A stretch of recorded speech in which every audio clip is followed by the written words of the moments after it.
nosso próximo painel de agora, a gente vai falar sobre inteligência artificial, oportunidades e desafios para impulsionar a dimensão participativa das cooperativas. Sem sombra de dúvidas, participativa, a participação social, ela é um elemento basilar do sistema cooperativo, ela está no centro do princípio da gestão democrática, ela é perseguida com afinco por todos os elementos, todos os atores que fazem parte do sistema cooperativo. E eu acho que a gente fica se perguntando, quando a gente fala de tecnologia, como é que tecnologias como a IA podem contribuir para a gente ampliar a participação social nas cooperativas. Esse ainda é o desafio de 2024. E para moderar essa conversa, eu vou chamar o Rodrigo Henrique de volta, ele esteve aqui com a gente de manhã e volta agora, nosso diretor de inovação e estratégia. Bem-vindo, Rodrigo, ao nosso bloco da tarde. Obrigado, Léo. Obrigado a todo mundo. Obrigado, Lícia e Thiago. O papo estava ótimo. Quando o Thiago disse que não ia fazer as 8 perguntas que ele tinha para fazer, eu quase falei, faz, porque eu também quero ouvir essa conversa. Mas acho que a nossa conversa é maravilhosa aqui também. Então, faz, mas não faz. Obrigado aí. Eu já vou chamar para o nosso painel, já vou trazer aqui tanto a Caroline Capitani quanto o Daniel Silverberg. São parceiros especialistas, pessoas que a gente, né, gosta, confia, entendem do tema. E a gente já estava um pouco nessa conversa aqui rapidamente nos bastidores, porque o mundo digital também tem bastidores, né? Tá colocado em sala, tirado de sala. Acho que uma das conversas mais importantes que a gente estabelece no começo, né, de um painel como esse é tentar explicar para as pessoas rapidamente, né? A gente não tem meia hora para cada um, mas assim, que história te trouxe até aqui? Qual é a tua ligação com a ideia de inteligência artificial, o uso transversal dessa tecnologia? Né? O que você vem trazendo do teu histórico e bagagem que jocosamente eu falei que garante que você não está caindo aqui de paraquedas, assim, né? Vou começar por Caroline, até porque o Daniel eu conheço mais tempo, então, né, é uma história que quando ele contar, eu vou falar, parte disso eu estava lá, a gente já estava na relação. Caroline, o que te traz? Qual é o teu histórico? De onde você veio? E, né, como é que você acha que vai contribuir com essa conversa? Legal, obrigada, Rodrigo. Obrigada a todos aí que estão nos acompanhando. É um super prazer estar dividindo essa tarde com vocês, aí com 2 feras, Rodrigo e Daniel. Então, o que me trouxe até aqui? Qual a minha ligação com o tema? Então, trabalho na indústria de tecnologia já há 15 anos. Então, sou VP de Estratégia e Inovação de uma companhia chamada Ilegra e tenho acompanhado ao longo desses 15 anos aí a transformação digital que a indústria financeira, em especial a indústria bancária e cooperativismo de crédito tem passado. Lá atrás, em 2015, 2016, eu tive a oportunidade de participar da adoção da BIA, Bradesco Inteligência Artificial. Então, o Bradesco, na ocasião, comprou o Watson da IBM, não falava português, não falava linguagem bancária. Então, a gente teve a oportunidade de pensar a jornada de experiência da BIA, como é que seria a adoção, o uso dela. Então, foi meus primeiros passos aí com o tema. Então, ano que vem já faz 10 anos dessa experiência, então, para a gente ver como esse assunto, de fato, ele não é novo e vem muito antes disso. Então, é o que me traz até aqui. Hoje, a instituição que eu represento, a Ilegra, atende cerca de 40 instituições financeiras, dentre elas muitas cooperativas de crédito, Sicob, Sicredi, Ailus, Cressol, Unicred. Então, é um prazer poder contribuir aqui com esse bate-papo. Eu já sabia que a gente estava em boa companhia, agora quem não sabia tem certeza disso. E aí, Daniel, reforçando o time de especialistas, um pouco da tua história, Daniel. Obrigado, Rodrigo. Caroline, é um prazer, uma honra estar aqui. Eu queria agradecer o convite da Finasbac, uma oportunidade grande aqui de poder compartilhar um pouquinho, né, de conhecimento e receber bastante para aprender. Bom, eu atuo na área de privacidade e proteção de dados e riscos de inteligência artificial do Nubank há 3 anos. Eu tive a oportunidade de liderar toda a criação da governança de riscos de inteligência artificial, riscos de privacidade e também prevenção de incidentes de segurança com dados pessoais aqui na empresa. Tem sido muito desafiador, porque de fato é uma tecnologia emergente, apesar de não necessariamente nova, mas com usos, né, cada vez mais intensos dos modelos de negócios. Então, é sempre muito desafiador poder garantir rápida adoção por times de negócios, ao mesmo tempo que você faz um controle de risco baseado num que a gente chama aqui de target friction, né, sem inibir a adoção, mas ao mesmo tempo respeitando o apetite de risco da instituição. Antes do Nubank, eu vinha trabalhando já com o setor de tecnologia nos últimos 15 anos também. Atuei fortemente na época da discussão do Marco Civil da Internet, representando indústria de software. Lá naquela época discutia-se muito sobre localização de dados para a definição de posicionamento de data center, se a legislação deveria trazer obrigatoriedade de domicílio de dados, né, que a gente chamava. Depois a discussão também ficou grande em torno do artigo 19 do Marco Civil da Internet, que trata da responsabilização das aplicações e serviços financeiros sobre conteúdos, né, produzidos no âmbito das plataformas de redes sociais e outros motores de busca.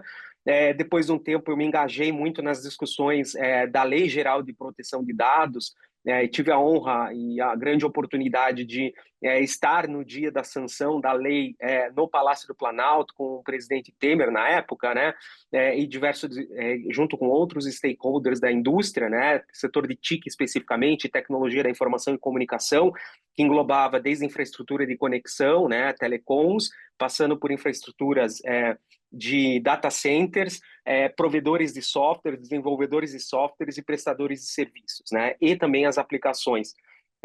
Obviamente é um trabalho que sempre requer muito diálogo com a sociedade civil, com a academia, com o próprio governo, e mais recentemente engajado nos debates em torno do projeto que trata sobre a regulamentação da inteligência artificial no Brasil, em que a FENASBAC e o próprio Banco Central têm sido agentes de mudança muito importantes nesse diálogo, junto com o Parlamento, especificamente o Senado, nessa fase da tramitação.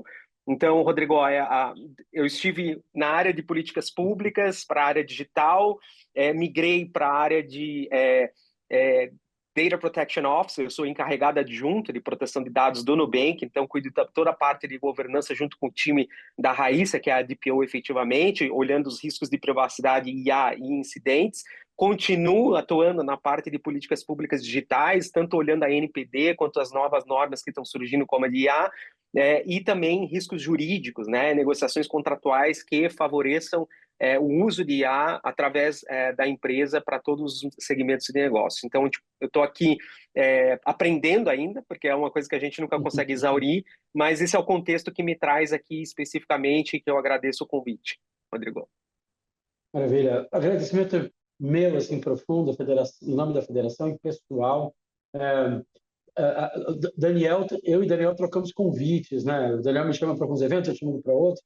Tem vários chapéus, tem Zeta, tem Nubank, né? E a gente se encontra também no meio do caminho em eventos em fóruns internacionais. Eu vou fazer a minha versão bem rápida, né? Porque eu consigo moderar esse painel, né? Usando a palavra de vocês, assim, né? Não é tão novo, mas é profundo as mudanças, né, na última década dessa discussão. Eu tive uma oportunidade, para quem ainda não sabe, de ganhar um computador pessoal aos 8 anos de idade. Faz a conta, eu estou com 52, é pré-internet brasileira. Então, para mim, a ideia de que a sociedade é muito moderada pela tecnologia, né, e a gente alavanca a sociedade pelo uso de tecnologias muito presente desde muito cedo. E recentemente, eu vou dar um pulo, em 2019, eu vi uma palestra que mudou minha vida no SXSW, um evento em Austin, no Texas. Para mim, é dos melhores eventos para você abrir a cabeça, que era uma palestra, na verdade, era um painel chamado A Última Revolução Industrial. E era um painel sobre a inteligência artificial e uma provocação maravilhosa. Eles diziam, olha, se der certo, se toda a promessa da inteligência artificial for cumprida, o mundo acaba. O mundo como nós conhecemos hoje acaba.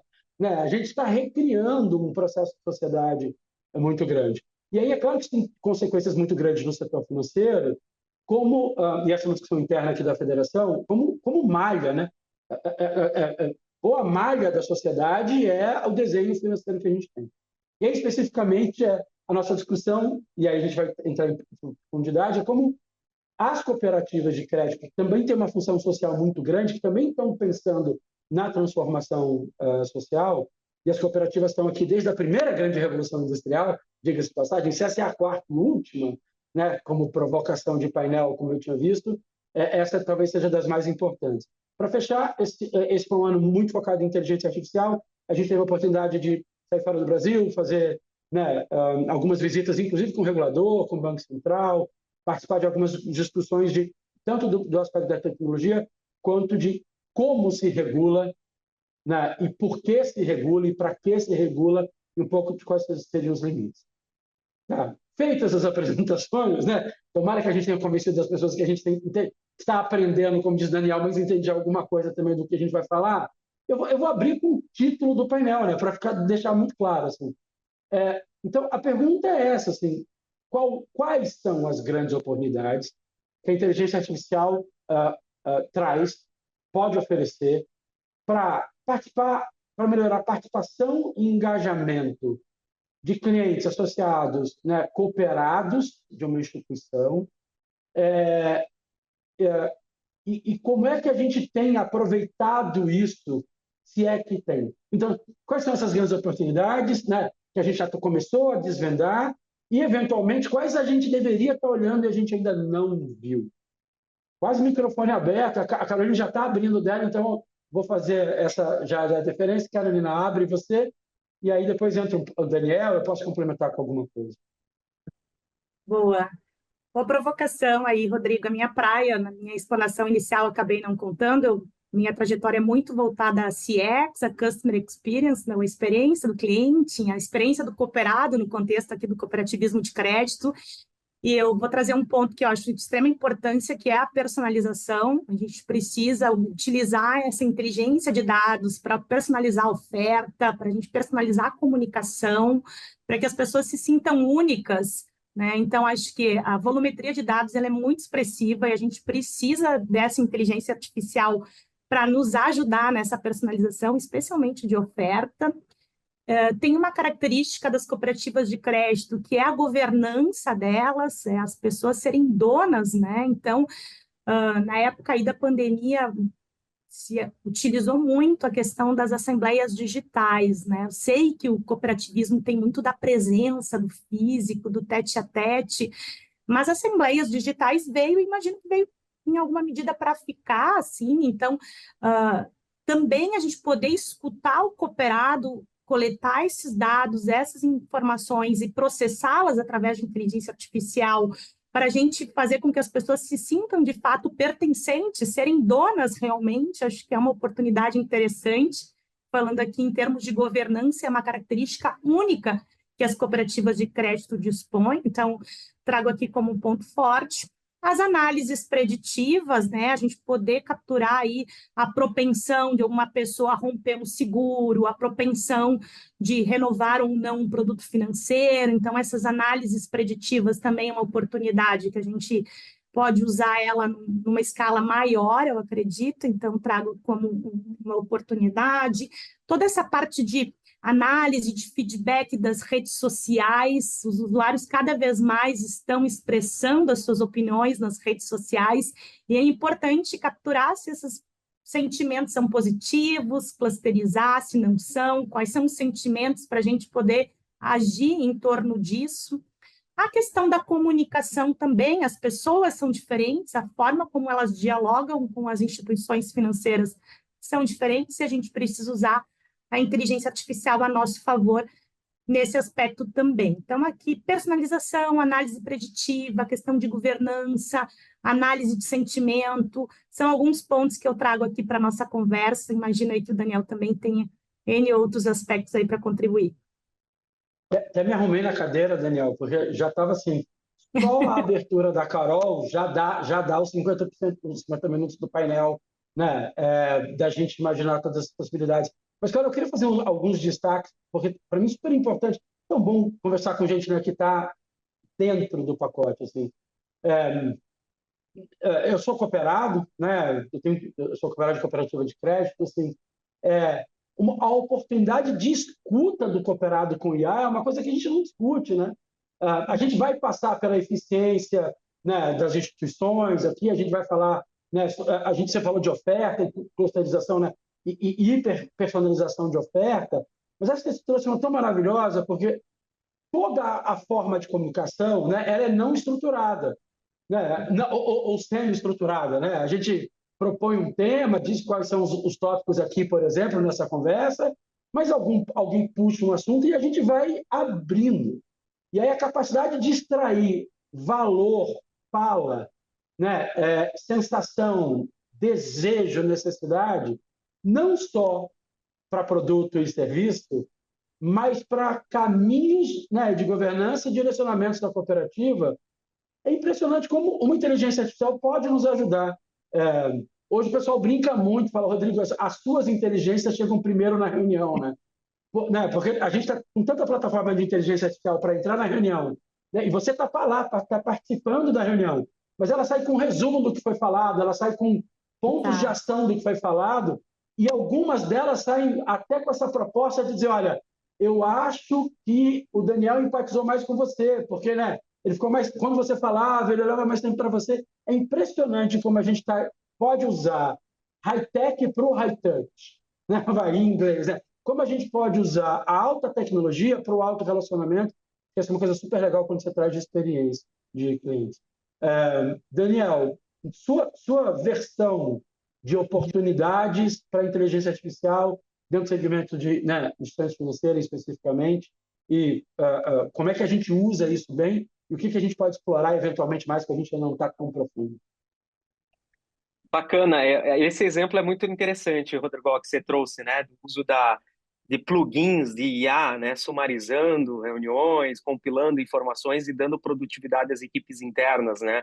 Acho que esse é um dos propósitos de uso dessa ferramenta que traz grande transformação no curto prazo, né, para que os times se dediquem de fato ao que gera valor e aquela atividade rotineira, repetitiva, até de baixo valor agregado, às vezes sumarização de documentos, elaboração de relatórios financeiros e assim por diante, pode ser deixada a cargo, né, de uma IA generativa e assim por diante.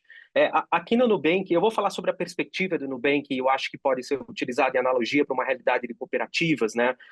Acho que o nosso grande propósito é garantir um private banker no bolso de todos os nossos 105 milhões de clientes. Hoje a gente está com clientes no Brasil, no México, na Colômbia, e um dos grandes focos da nossa organização é como AI First pode habilitar um banco que garante empoderamento e autonomia para os nossos clientes de uma forma que jamais foi vista no setor financeiro. A gente conseguiu fazer uma grande transformação no mercado financeiro, simplesmente fazendo o básico bem feito. Transparência, né, sem asteriscos, né, experiência do usuário, boas interfaces, né, e linguagem acessível. Esse foi o primeiro estágio dessa grande transformação. Agora a gente está olhando um outro estágio, que a gente chama de inteligência transacional, que é basicamente a capacidade da inteligência artificial fornecer aos nossos clientes uma alta autonomia para a tomada de decisão em prol do seu bem-estar financeiro. Porque isso é importante quando a gente olha o uso de sistemas de IA, e não importa qual é a técnica empregada, se é a técnica tradicional de análises discriminativas, regressão logística e assim por diante, ou técnicas mais avançadas, como aprendizagem de máquina, ou mesmo IA generativa, o foco da IA, da construção, do seu desenvolvimento ou da sua contratação através de terceiros, tem que ser o bem-estar financeiro dos nossos clientes.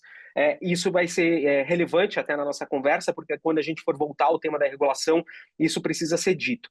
Quando a gente fala de inteligência transacional, a gente está falando muito questões relacionadas a acesso a crédito, né? Eu acho que uma das grandes finalidades, e imagino, tenho certeza que num ecossistema de cooperativas, que é a intermediação de recursos financeiros entre poupadores e prestamistas, né, é algo que o sistema financeiro faz, vamos dizer assim, como algo fundamental, algo de início, né? O uso de inteligência artificial a partir da grande capacidade computacional que a gente tem visto, né?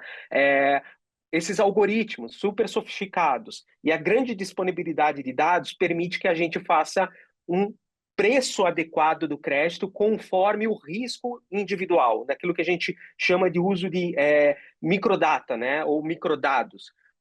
Claro que a gente usando dados pessoais de forma intensiva para oferecer o crédito que seja mais adequado para uma pessoa, vai gerar riscos de outra ordem, e eu acho que a gente pode falar sobre isso no bloco de riscos também.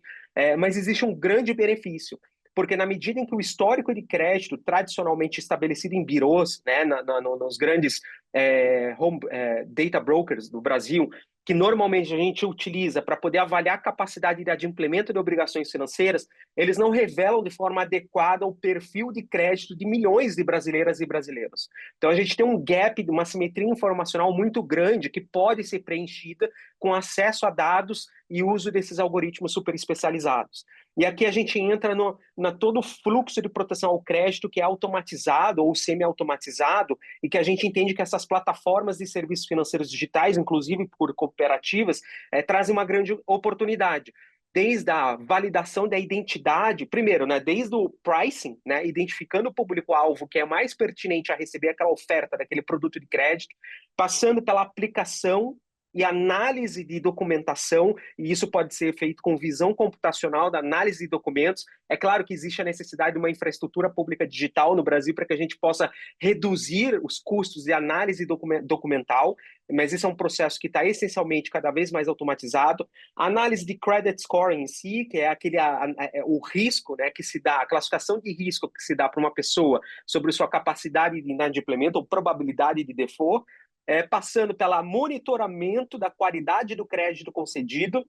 E aqui é onde a gente vê o mercado usando inteligência generativa, inclusive, né? Existe um estudo feito pela McKinsey que mostra que 60% das instituições financeiras norte-americanas já estão usando IA generativa para monitoramento da qualidade do crédito, para você avaliar se você não está tendo uma deterioração da capacidade de crédito do mutuário quando ele já tem um recurso emprestado. E, por fim, a fase de collections, né, que a gente chama, que é basicamente resgatar o crédito. Todo esse fluxo de proteção ao crédito intensivo em IA é algo que a gente chama de inteligência transacional ou crédito na era digital. E eu entendo que é uma grande oportunidade para cooperativas e cooperados se servirem de um crédito muito mais em conta, muito mais acessível, e para a gente garantir até a inclusão financeira dos milhões de invisibilizados nos birôs.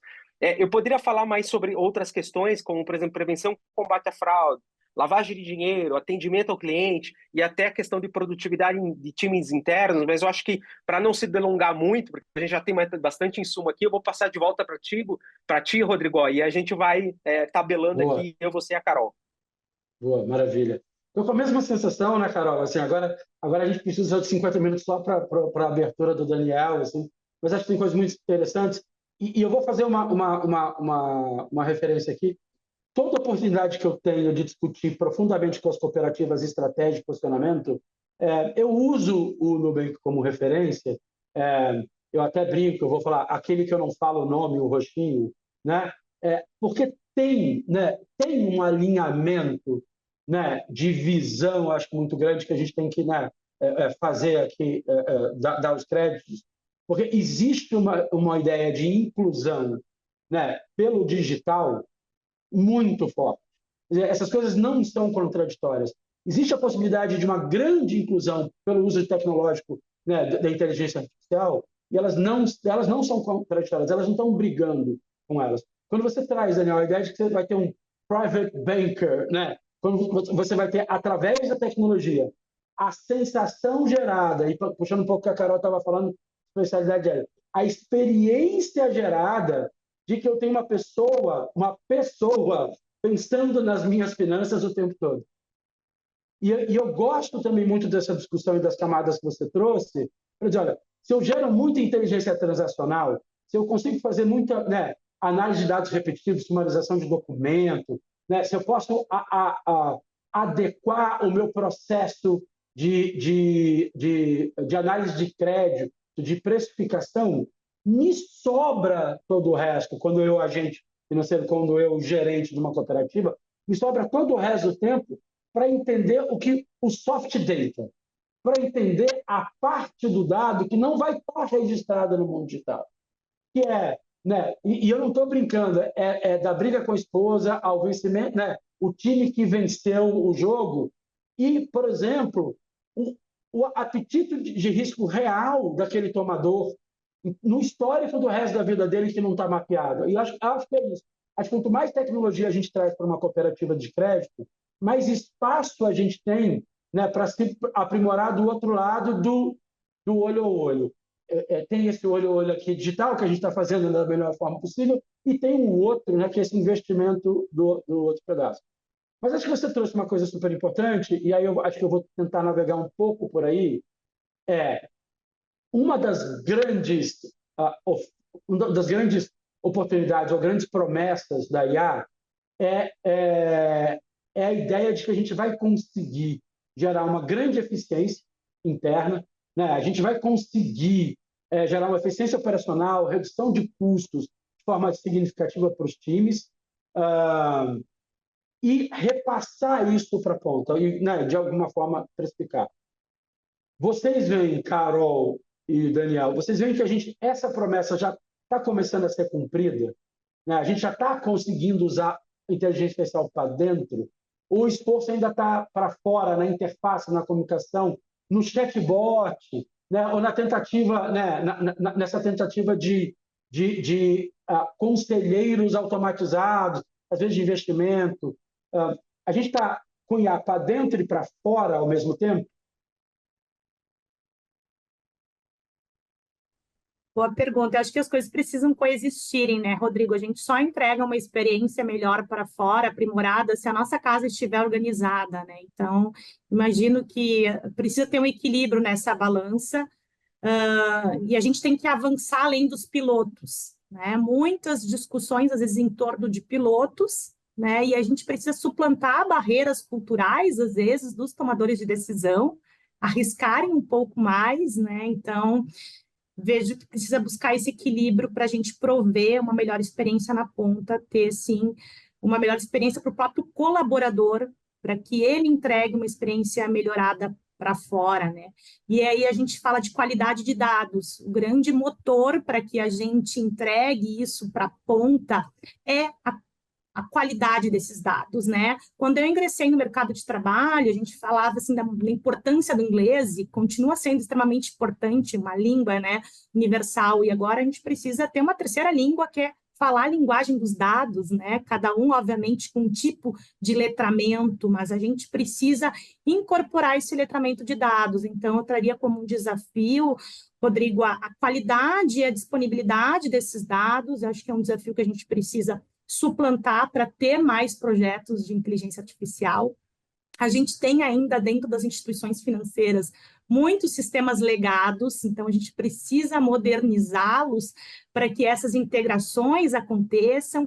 Tem um grande percentual de infraestrutura que ainda não foi para a nuvem, então a gente tem esse desafio também, né? Diferente do Nubank, que é um banco nativo digital, fala de instituições financeiras aí que tem muito sistema legado e que precisa ainda uma infraestrutura ainda que precisa ser modernizada, sistemas legados que precisam ser modernizados para que as ambições em torno do tema de inteligência artificial sejam atingidas, né? Então, eu falo aqui qualidade e disponibilidade de dados, a gente poder, sim, trabalhar esse aspecto cultural, esse letramento. Também, de alguma medida, tem determinadas profissões que a gente conseguiu desenvolver talentos na área de inteligência artificial. Precisamos também prover mais talentos, desenvolver mais talentos para dar conta de todas essas expectativas que tem ao entorno do tema. Nós, na Elegra, a gente tem uma iniciativa aí chamada Probes, que é formar talentos na área de inteligência artificial, e cada vez está sendo mais demandado, então é um assunto que eu também queria trazer para a pauta.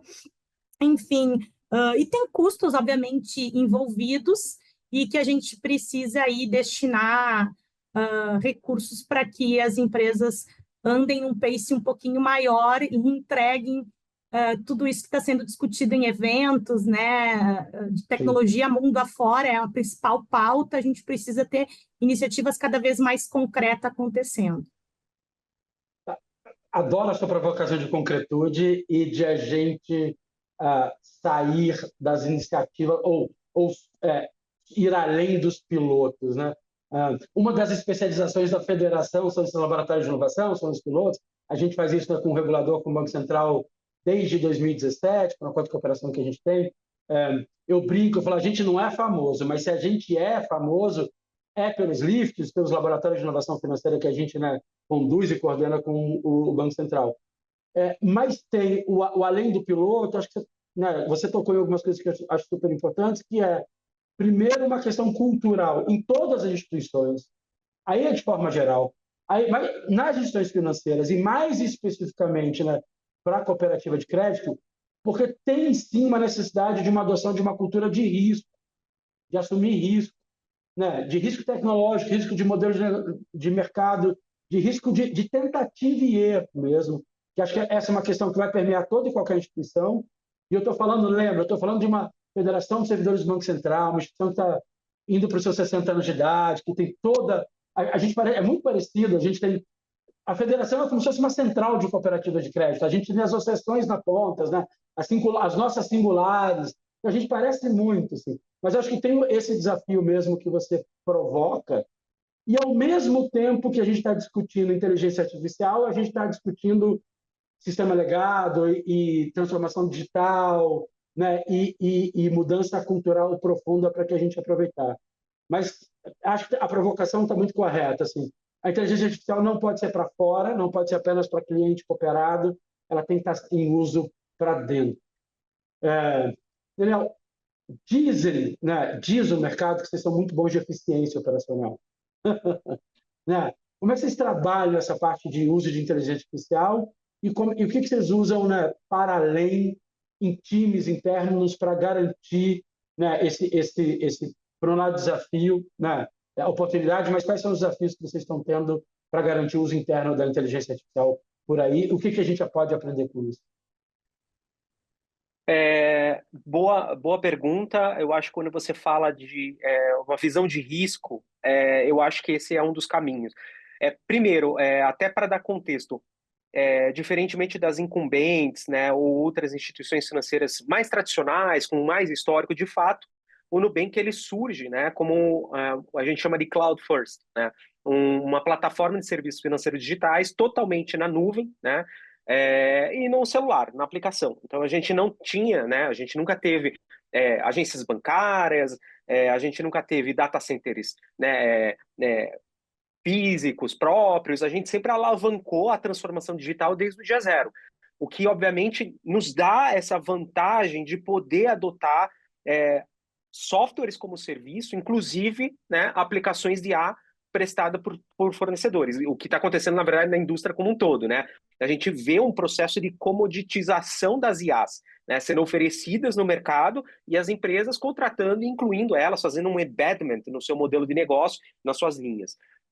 Outra metodologia que a gente alavancou e desde sempre vem alavancando é a abordagem de microserviços, né? Então, a gente tem capacidade de fazer grandes transformações com impacto direto para os nossos clientes, ou às vezes sem nenhum impacto, sem ele perceber, mas às vezes com impacto positivo, sem fazer grandes disrupções nos fluxos de negócio, né? Os times de negócio eles estão muito bem posicionados, cada qual dentro das suas respectivas unidades de negócio, às vezes com muita autonomia e às vezes integrando, através das unidades de negócio, uma solução semelhante. Então, as áreas de risco, né, que ficam na segunda linha, elas têm esse foco de garantir a adoção rápida, a adoção célere, com os riscos visíveis e os riscos aceitáveis e os riscos, né, que estejam dentro do nosso apetite de risco. Então, um trabalho importante que a gente desenvolveu foi justamente organizar a governança de riscos de IA. Né?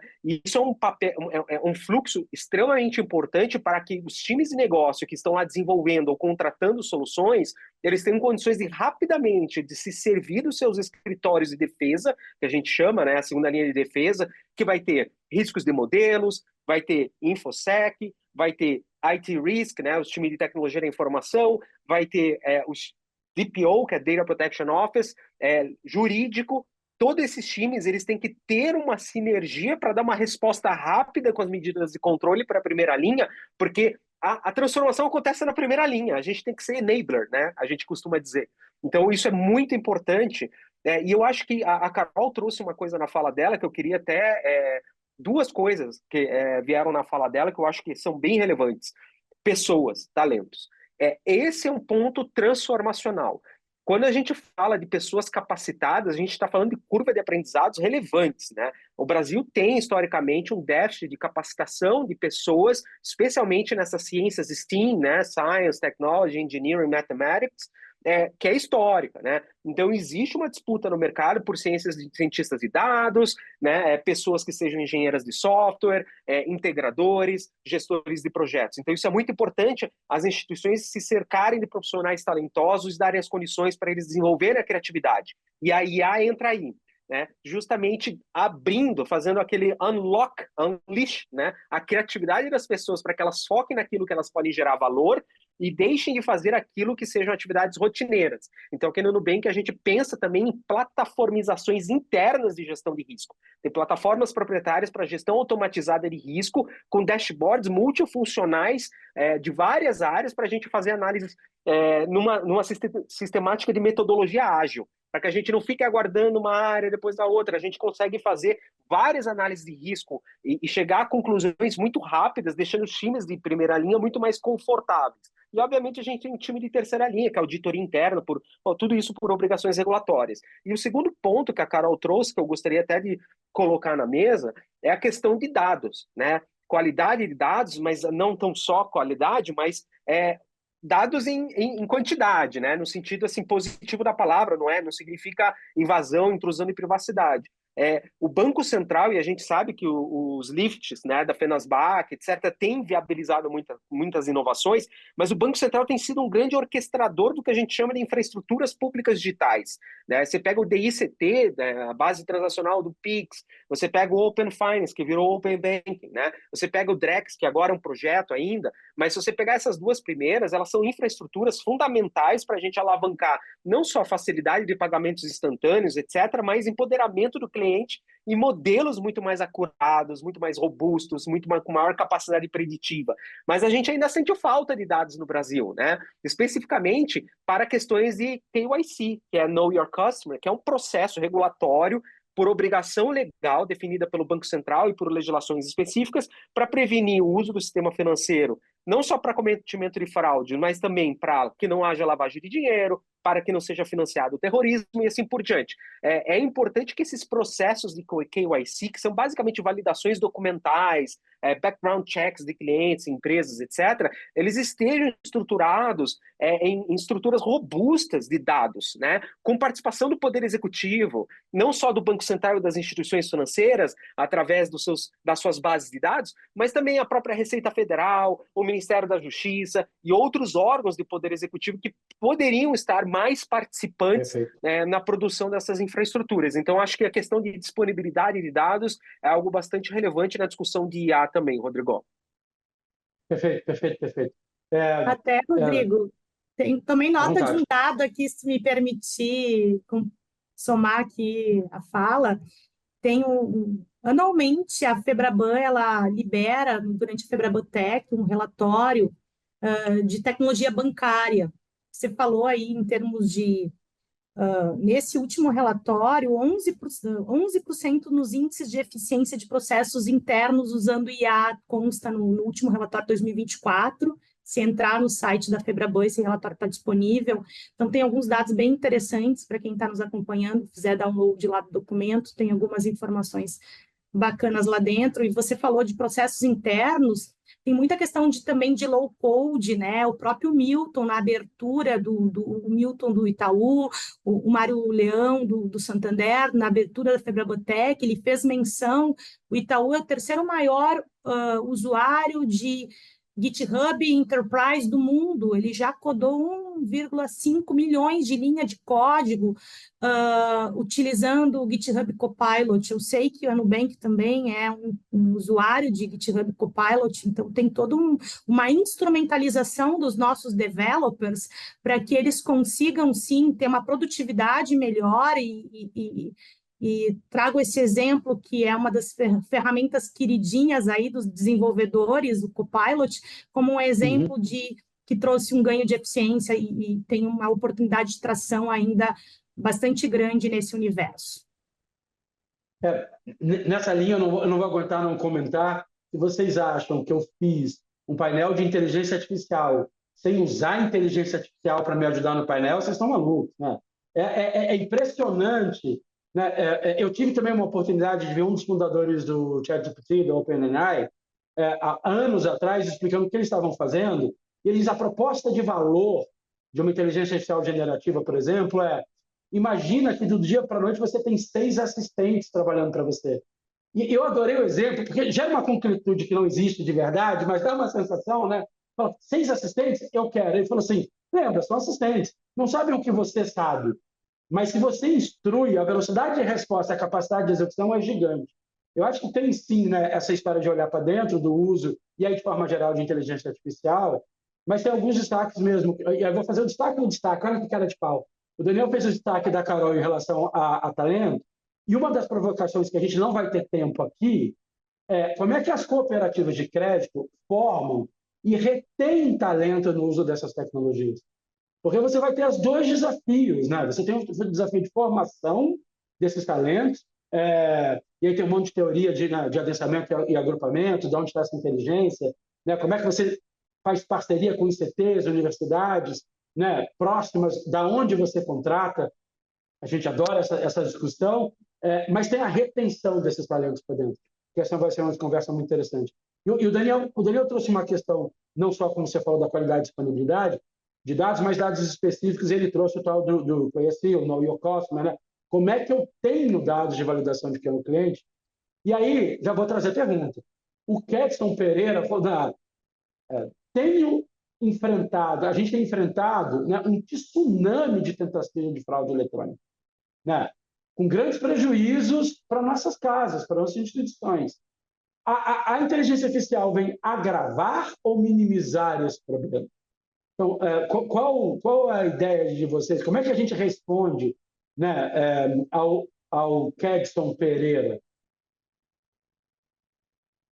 Coragem. Ok, vamos lá. Vamos lá. Acho que é uma pergunta que não tem uma resposta simples e direta, para ser bem sincero, mas é aquela coisa, o cachorro sempre correndo atrás do rabo, né?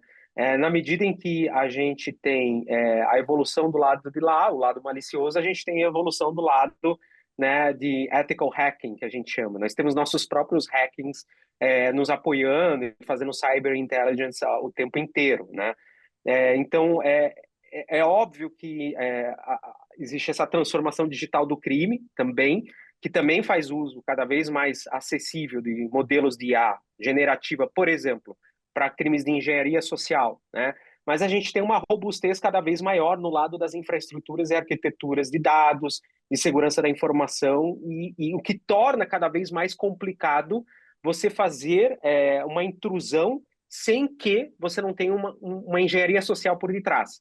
Então, hoje, o que a gente mapeia, né, inclusive na Zeta, a gente tem muito conversado com o Ministério da Justiça, a gente mapeia a maior fragilidade da segurança bancária ou das aplicações de instituições financeiras e assemelhadas, é justamente essa vulnerabilidade no lado humano, né? Pessoas que estão cada vez mais suscetíveis a serem ludibriadas por questões, uma mensagem muito bem feita, né, que possa ser utilizado um LLM para você simplesmente convencer a pessoa a passar informações de dados pessoais que possam ser combinados com eventuais outros dados disponíveis publicamente, e assim você criar uma situação verossímil que aquela pessoa faça uma transação ilegítima para uma conta que ela não desejava, e assim por diante. No passado, a gente teve uma vulnerabilidade importante no sistema operacional Android, né, relacionado à instalação de malwares que poderiam sequestrar aplicações. Isso impactou o setor financeiro como um todo. O Google foi sensível nessa circunstância e conseguiu fechar uma das portas, né, para baixar aquela aplicação. Então, assim, a sofisticação do crime digital, ela passa por várias partes, que não é só o provedor de aplicação bancária ou financeira, mas é o provedor de sistema operacional, que é uma aplicação, né, o provedor de conexão, né, aquele que está provendo a arquitetura de dados, né, e especialmente as pessoas, né, as pessoas que podem estar suscetíveis por causa de uma falta de letramento digital. E aqui até colocando, Rodrigo, um ponto que eu acho que a Fenasbac pode apoiar, acho que a Zeta vai ter muito interesse, a própria Febraban vai ter interesse, que é o letramento digital, né, que as pessoas consigam entender mais e terem muito mais propriedade sobre os riscos que elas estão submetidas, phishing, né, ligações falsas de centrais de atendimento falsas, tem um papel da Anatel relevante aqui, né, na autenticação de números telefônicos. Sim. Enfim, existe aí um conjunto de stakeholders que precisam estar atuando, porque não é uma solução única, né? A gente não tem aqui uma panaceia, né? Simplesmente uma solução de apenas um ator resolvendo todos esses problemas. Vim fazer um comentário muito rápido, dois, na verdade. Me chama ao vivo para ver se eu não topo, tá junto, então já está topado. Aí eu já pioro a situação, a Carol também gosta do assunto, ela já está sendo chamada, vai ter que topar. Acho que a discussão de letramento, né, é muito importante. Mas, especificamente, você falou agora no final, e tentando ajudar também a resposta, né, para o Kedson, eu acompanho a ideia de personificação, né, com uso de inteligência artificial, se passar por outra, em personificação, se passar por uma pessoa já tem um tempo. Tem 3 anos que eu acompanho muito de perto voz, porque eu acho essa é a matadora, não é o deepfake de imagem e de vídeo, é de voz. Eu tenho visto, né, aplicações de voz com entonação perfeita, né? Então, assim, você vai receber uma ligação que é minha, você vai ter certeza. É o meu jeito de falar, é o meu trejeito, é a minha entonação, é a minha pauta, é o jeito que eu como as palavras. E isso vai ser, como o Daniel falou, isso vai ser usado em engenharia social de uma forma muito forte. E, essa detecção vai ser desafiadora. Acho que essa é um dos grandes desafios que a gente vai ter, como o Daniel trouxe. Carol, eu acabei de pedir mais 2 horas para o nosso painel, fui negado. Né? Então, assim, sucinta. Você acha que a gente, na fraude, o que você tem acompanhado da ponta, você quer contribuir? A gente consegue enxergar fraude também mais rápido com o uso? Você tem visto as cooperativas investindo nisso? Eu reforçar a fala do Daniel, eu acredito ali da questão do elemento humano, das pessoas, né? A gente tem um dado que o Gartner aponta bastante interessante, que ele diz que a década de 2010 a 2020 foi a década do digital transformation. Não significa que isso acabou, ela foi uma década reconhecida pela transformação digital, e de 2020 para cá a gente está passando por o societal transformation, que entra o elemento de responsabilidade social corporativa, a ética digital, e dentro do elemento de responsabilidade social corporativa, o papel das cooperativas, de fato, de educar o seu cooperado para essas questões de evitar que o cooperado seja ludibriado, evitar que ele, por mais que esse assunto esteja recorrente, é uma pauta que a gente precisa bater nessa tecla por bastante tempo. Tá? Assuntos que eu tenho visto também, discussões em fóruns, uso de IA generativa para processos de Identify, é um assunto que está em alta, tá? Então, há uma necessidade do líder olhar com um olhar ambidestro, de refinar o existente e explorar o novo. E dentro de explorar o novo, olhar para esse aspecto de questões de identificação, de detecção de fraudes em real time. E a gente também tem que ter a consciência que nem todos os talentos estão dentro de casa. A gente precisa ter uma abertura para compor com o mercado, porque às vezes é aquela discussão make or buy. Se a gente for fazer, pode levar muito tempo e pode ser tarde demais. Então, ter essa abertura do Open Innovation, que eu vi que era a pauta anterior, do painel anterior, de composição, eu acho que também é um caminho interessante para a gente somar forças. Acho que toda vez que a gente faz uma proposta onde eu pergunta isto ou aquilo, acho que a gente não está sendo totalmente honesto com as possibilidades. É isto e aquilo. É make and buy. Faz e traz gente externa. Acho que a gente consegue. Daniel, eu vou te deixar uma batata super quente. A gente precisa falar do regulador e do papel do regulador. Então, assim, queria só um reforço seu, já para a gente encaminhando para o final. Nessa discussão toda de uso de inteligência artificial em sistema financeiro e cooperativo de crédito, como vai impactar a nossa vida? E eu não vou ficar falando aqui do Banco Central, porque o pessoal vai achar que eu estou tentando só puxar a sardinha do primo. Papel do regulador, 2 minutos, papel do regulador para que a gente possa evoluir corretamente como sociedade, como a Carol acabou de falar, como sociedade para o uso ético, correto, justo, equânime da inteligência artificial.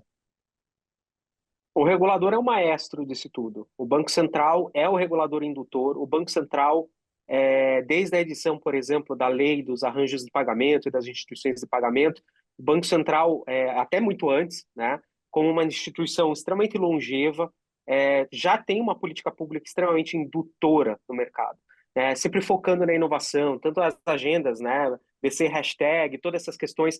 Para nós, no Nubank, isso é fundamental. Essa abertura responsável de dados, né, com governanças compartilhadas, estabelecendo padrões compartilhados, garantindo que a inovação aconteça em par e passo com a rigidez e a segurança do sistema financeiro. O Nubank ele está muito próximo do Banco Central e dos demais participantes do mercado, construindo esses padrões nos GTs técnicos, dentro das governanças legais e assim por diante. Para a IA não será diferente e não é diferente. O Banco Central, o sistema, os supervisores do Sistema Financeiro Nacional, a gente inclui também CVM, etc., já tem normas de uso responsável de tecnologias de transformação digital. E aqui eu estou falando de TIC, né?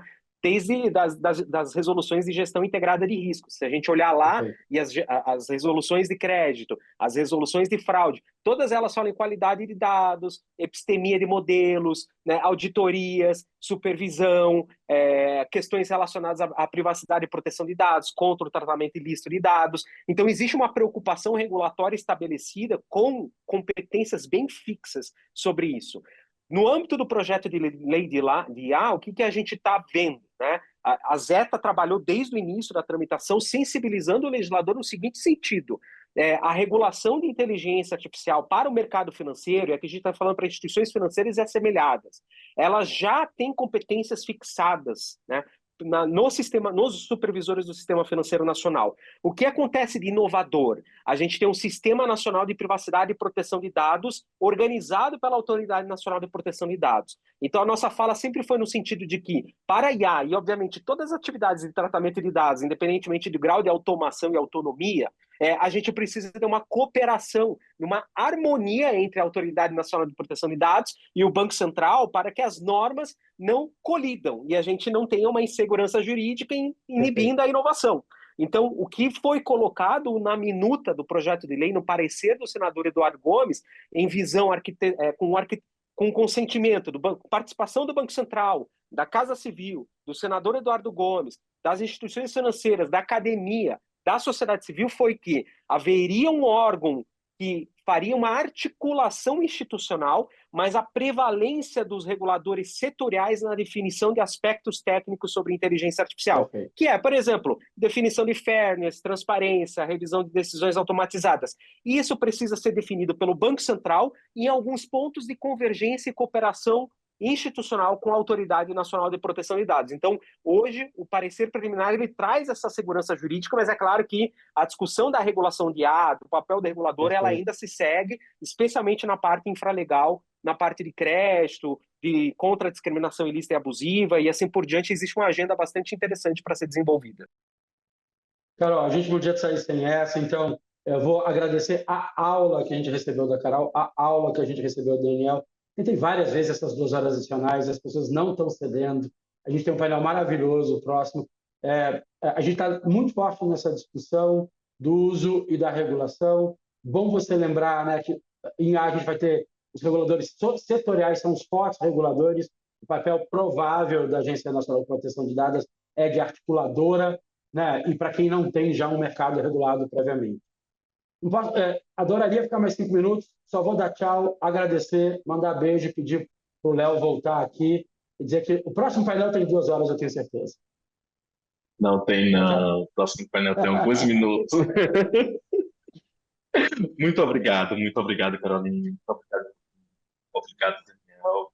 Realmente, de fato, foram 50 minutos de uma aula e foi um prazer poder compartilhar aqui esse momento com vocês. Poder absorver um pouquinho a visão, o entendimento e a longa experiência que vocês têm no tema. E, principalmente, agradecer a correlação que vocês fizeram dos temas tratados com o nosso contexto das cooperativas de crédito. Muito obrigado. Até breve.